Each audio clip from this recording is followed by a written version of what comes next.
శ్రీ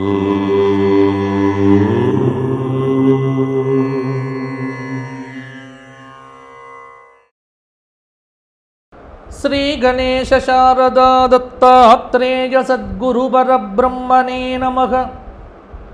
వసుదేవసుతం దేవం కంసచానూరమర్దనం దేవకీ పరమానందం కృష్ణం వందే జగద్గురుం. స్వధర్మ ప్రేక్షకులకు మాస ఫలితాల్లో భాగంగా జూన్ నెల అంటే నిజ జ్యేష్ఠ మాసం కొన్ని రోజులు, అధిక జ్యేష్ఠ మాసం కొన్ని రోజులు, రెండు కలిసి జూన్ నెల అవుతుంది. మరి జూన్ నెలలో మీనరాశి వారికి గ్రహచారం ఎలా ఉంది, గ్రహాలు ఏ స్థితిలో ఉన్నాయి, ఏ విధమైనటువంటి పనులు చేయాలి, ఏ విధమైన పనులు చేయకూడదు మొదలైనటువంటి విషయములను ఇప్పుడు చెప్పుకునే ప్రయత్నం చేద్దాము.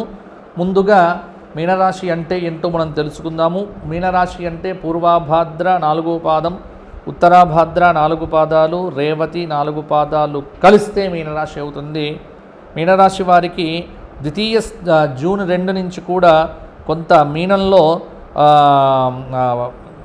గురువు అనేటువంటి వాడి కర్కాటకంలో పంచమ స్థానానికి వెళ్ళటం వల్ల మీనరాశి వారికి కొంత జూన్ 1 కంటే ముందున్న పరిస్థితులు వేరు, జూన్ 2 తర్వాత ఉండే పరిస్థితులు వేరు. గురుబలం అనేటువంటిది ఈ మాసం పెరగబోతోంది మీనరాశి వారికి. ఇక శనైశ్వరుడు ఈ నెలంతా కూడా మీనంలోనే ఉంటాడు. అలాగే ద్వితీయంలో ఉన్నటువంటి కుజుడు, తృతీయంలో ఉన్నటువంటి రవి బుధులు, షష్ఠ స్థానంలో ఉన్నటువంటి కేతువు, 12వ స్థానమైనటువంటి కుంభంలో ఉన్నటువంటి రాహువు, 6వ స్థానంలో కేతువు మంచి శుభమైనటువంటి ఫలితములను ఇస్తాడు. కాబట్టి ఇట్టి గ్రహ సంచారమును ఆధారం చేసుకొని మీనరాశి వారికి ఎలా ఉండబోతోంది అనేటువంటిది చూద్దాము. ఒకటి గుర్తుపెట్టుకోండి,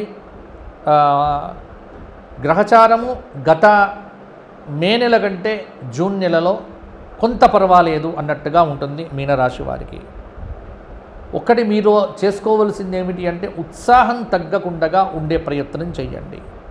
వృత్తిపరంగా, ఉద్యోగపరంగా, వ్యాపారపరంగా కొంత మిశ్రమ ఫలితాలు అయితే ఉంటాయి. ఆర్థికంగా కొన్ని రుణాలు అనేటువంటివి తీర్చగలుగుతారు. ఆరోగ్య విషయంలోనే కొంత జాగ్రత్తగా ఉండండి. పదోన్నతి ఆలస్యంగా వచ్చినప్పటికీ కూడా మీనరాశిలో ఉన్నటువంటి ఉద్యోగంలో ఉన్నటువంటి వారికి కొంత గుర్తింపు అనేటువంటిది కూడా లభిస్తుంది. అలాగే మీనరాశి వారికి కొంత వృత్తిలో అధికారుల యొక్క సహకారం అయితే ఈ మాసంలో కొంత అనుకూలంగా ఉంటుంది. అలాగే తొందరపాటు నిర్ణయాలు అంటే హడావిడిగా తీసుకునేటువంటి నిర్ణయాలు మీకు ఇబ్బంది పెడతాయి. కొంత పెద్దల అనారోగ్య విషయంలో కూడా, ఆరోగ్య విషయంలో కూడా కొంత జాగ్రత్తలు పాటించండి. పిల్లల విషయంలో కూడా ఎంతో కొంత అసంతృప్తి అయితే ఉంటుంది. పిల్లలు స్థిరపడకపోవటం కావచ్చు, లేకపోతే పిల్లల విషయంలో వారికి సరిగ్గా మార్కులు రాకపోవడం, ఇటువంటి బాధలు అయితే కొంత మీకు ఉంటాయి. అయినప్పటికీ కూడా నిరాశ అనేటువంటిది పడకండి. భూ ఆస్తి వాహన సంబంధమైనటువంటి యోగాలైతే జూన్ నెల 10 తర్వాత కొంత కనిపిస్తూ ఉన్నాయి. అలాగే మీనరాశి స్త్రీలకు కొంత ఆధ్యాత్మికంగా ఎదుగుదల ఉంటుంది. మానసిక శాంతి అయితే కొంత దైవారాధన వల్ల వస్తుంది అని చెప్పవచ్చు. ఒకటి గతంలో ఉన్నటువంటి కష్టాలు మెల్లమెల్లగా తగ్గుతూ వస్తాయి మీనరాశి వారికి. అలాగే చాలా విషయాల్లో మీరు ఓర్పుగా ఉండటం అది మీకు చాలా ప్లస్ పాయింట్ అవుతుంది. కాలానికి వేచి చూసేటువంటి ధోరణి మీకు ఉండడం అనేటువంటిది కూడా మంచిది. కొన్ని ముఖ్యమైనటువంటి విషయముల యందు మాత్రము కోపంతో కానీ అనాలోచితమైనటువంటి ప్రవర్తన ఉంటుంది. నిరుత్సాహంగా ఎక్కువసార్లు ఉంటారు. అభివృద్ధి కోసం కొత్త ఉద్యోగ వ్యాపార ప్రయత్నాలు చేస్తారు. ప్రధానంగా మీ పనులు స్వయంగా చేసుకోవటం అవసరము. బంధుమిత్రులతో విభేదాలు రాకుండా జాగ్రత్త పడండి. అలాగే పిల్లల భవిష్యత్తు కోసం ప్రణాళికలు ప్రారంభం చేస్తారు. కుటుంబంలో మీ మాటకు ప్రాముఖ్యత పెరుగుతుంది. స్థిరాస్తి కొనుగోలు ప్రయత్నాలు కూడా సానుకూలం అవుతాయి. ఆరోగ్య విషయంలోనే కొంత జాగ్రత్తగా ఉండటం అనేటువంటిది కూడా అవసరం అవుతుంది. అలాగే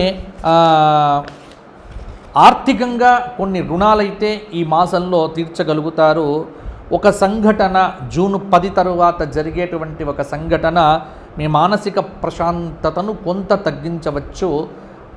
ముందుకు ఎందుకు చెబుతున్నాము అంటే కొంత జాగ్రత్తగా ఉంటారనేటువంటి భావంతో.